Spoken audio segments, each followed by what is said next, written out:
imprisoned for 10,000 years.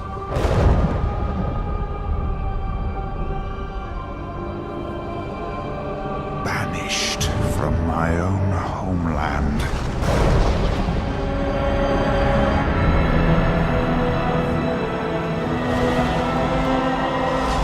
And now you dare enter my realm.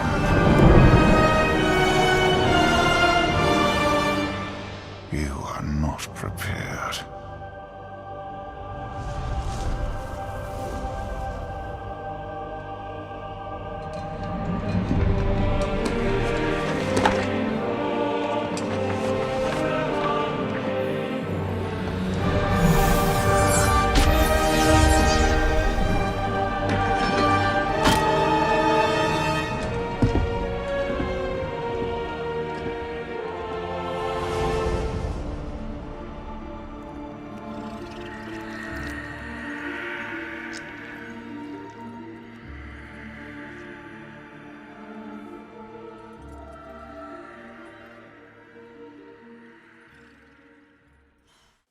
Hello everyone and welcome back to my channel.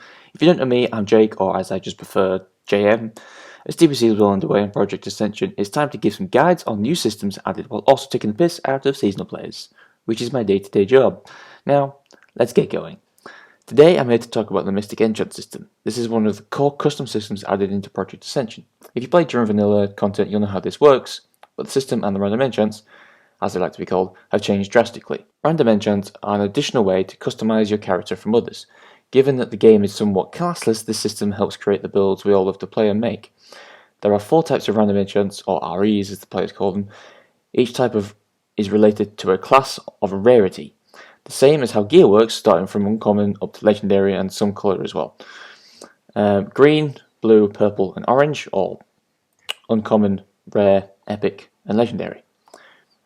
The system has its own form of currency: mystic runes, mystic orbs and mystic extracts. Clearly these things are mystic. Each one of these currencies has their own job. The mystic runes allow you to roll enchants on gear, while extracts allow you to take the enchant off your gear and save it to your own collection.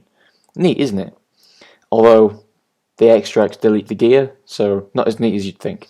The rarity of the enchant determines how much orbs it costs to apply to gear. Runes and extracts still cost 1 to roll an extract, so don't need to worry about them. Now green enchants to apply to new pieces of gear cost 3, blues cost 6, purples or epics cost 10, and legendaries or oranges cost 25. Applying a full spec of enchants usually costs between 120 and 150 orbs depending on your preference.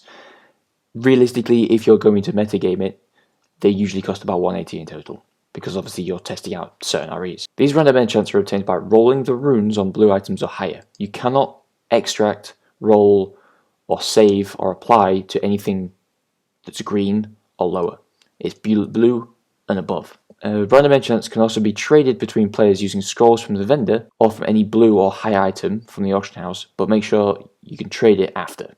You may need to relog for the scrolls to become tradable, but with the changes to high risk and sort of a hybrid risk system, that is no longer needed. Now, you might be thinking, this seems really OP. Yes, it is. But, as the game needs to be balanced, there are limitations to the enchant system. I know, it sucks. You can only apply 1 legendary enchant on your current set of gear, so you can only have 1 active, and they cannot be placed on any weapon. Epics, on the other hand, still can't be placed on weapons, but you can have 3 epic enchants on your current set of gear at once, so 3 epics active. The blues and greens can only be stacked to 3 of each enchant unless stated otherwise. It usually can only be stacked once, or does not stack with another enchant. Luckily though, you can stack as many in separate greens or separate blues as much as you like. You can have 17 different greens or blues, but you can only have 3 epics or 1 legendary or orange. The current system, which is different to the way it worked in vanilla, so all those people who played in vanilla and haven't entered TBC, be wary. The current system places enchants into the socket bonus slot on gear, even without sockets. So don't gem up and complain about not getting the socket bonus, no one does.